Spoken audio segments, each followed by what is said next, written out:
everyone, and thank you again for joining me in this new episode of the Twilight Zone.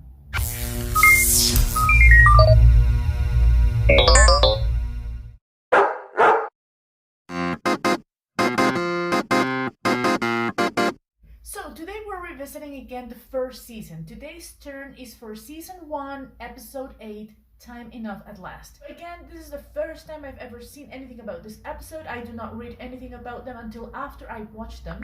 Today's company is Robin on this side, and I have Flash here on the other side joining me for this episode. Today I will not have any kind of snack except for my iced tea. That I always have iced tea because I just had lunch. Anyway, so let's get this done.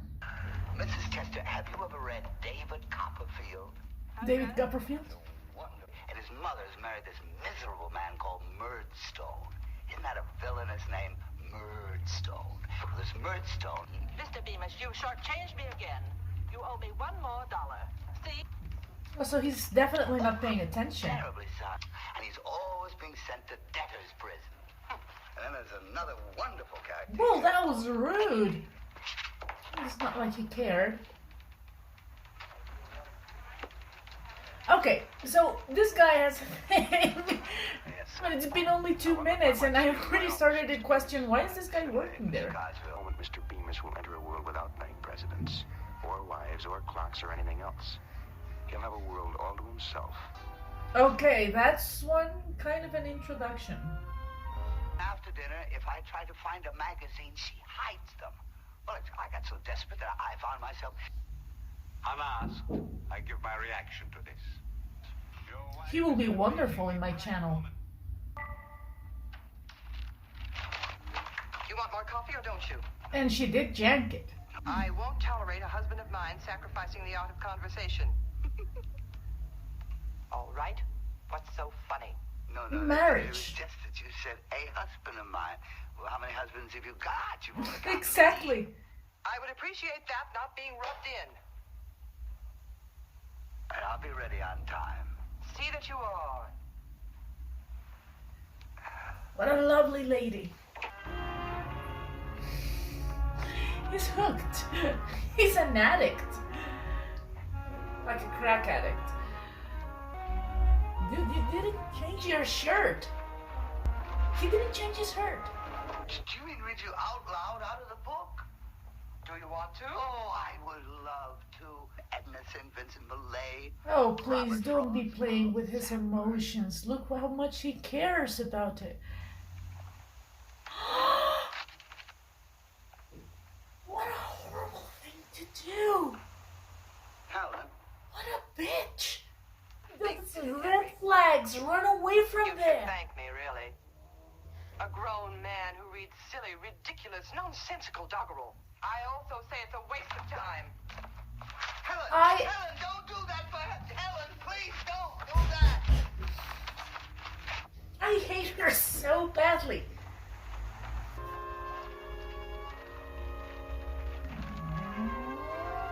This guy must take really long bathroom breaks. He's hiding to the vault. Don't do it. Oh my goodness, don't.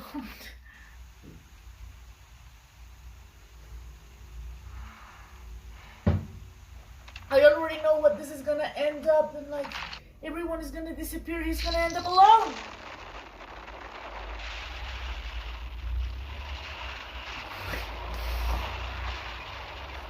If I was gonna die in there. Honey, you got those glasses on your nose. Just pick them up. Come on.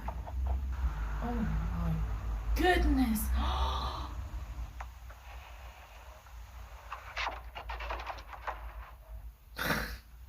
I flinched. As I've mentioned already. Miss Jackson, that's my speech for the Thursday night banquet. Please tell me that hand was attached to a body.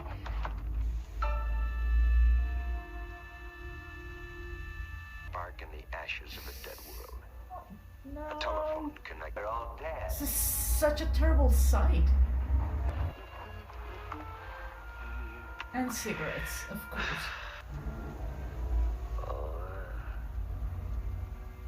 That is so dangerous, you could burn yourself. This guy better never lose his glasses, ever.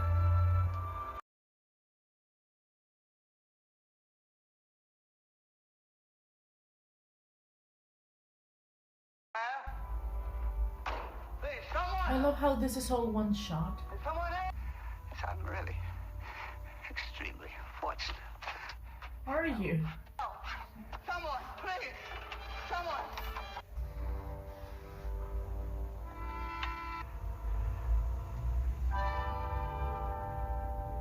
Told you. Oh, well, that's huge.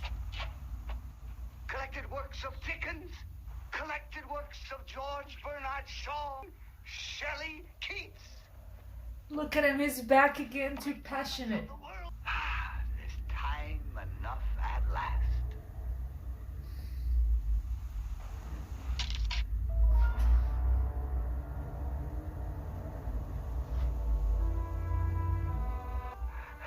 That's not fair at all.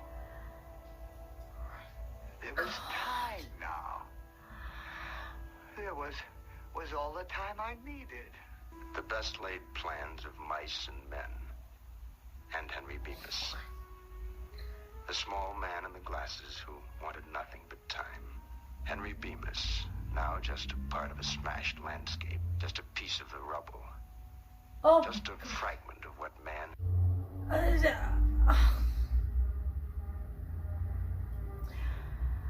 Like, I was not expecting the glasses. I thought he was gonna just go on with his merry life, reading for the rest of his life.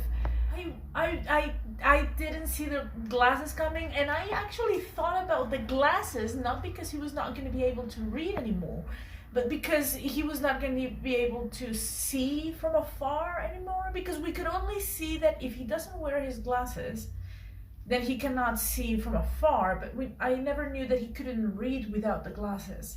But of course he doesn't, because he's wearing them while he reads. So, oh my god. Oh my god, this, so I loved it. As you could probably see, I really loved this episode.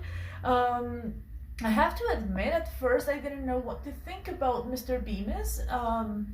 But yeah, it's like this unique character that you definitely know that's not gonna happen, probably. Obviously, you want to believe that this is the last man on Earth, right? So everybody died, which means that there was no one on the other side of the world inside a vault or inside another protective area, or, you know, probably a thief robbing a bank and going into the vault that day. I don't know.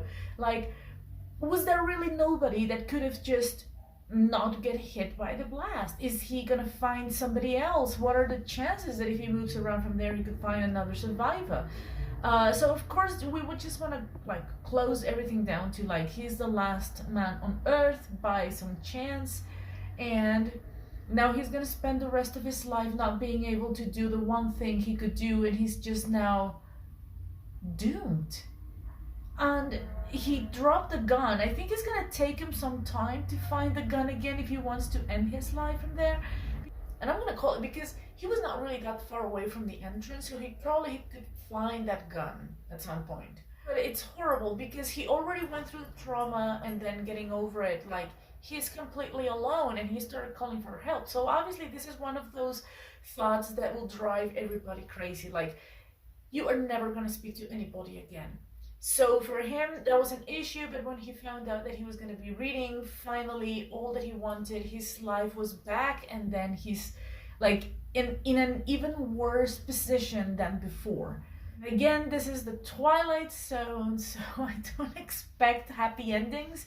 But this really shook me. I don't know, just the glasses, just that one thing about the glasses, it got me, you know, it really got me. Anyway, I hope next episode is not really that sad for the next time. So please, Rod Serling, don't break my heart next time, please, please. Anyway, thank you again for joining me on this episode. I'll see you in the next one. You take care. God bless and bye-bye.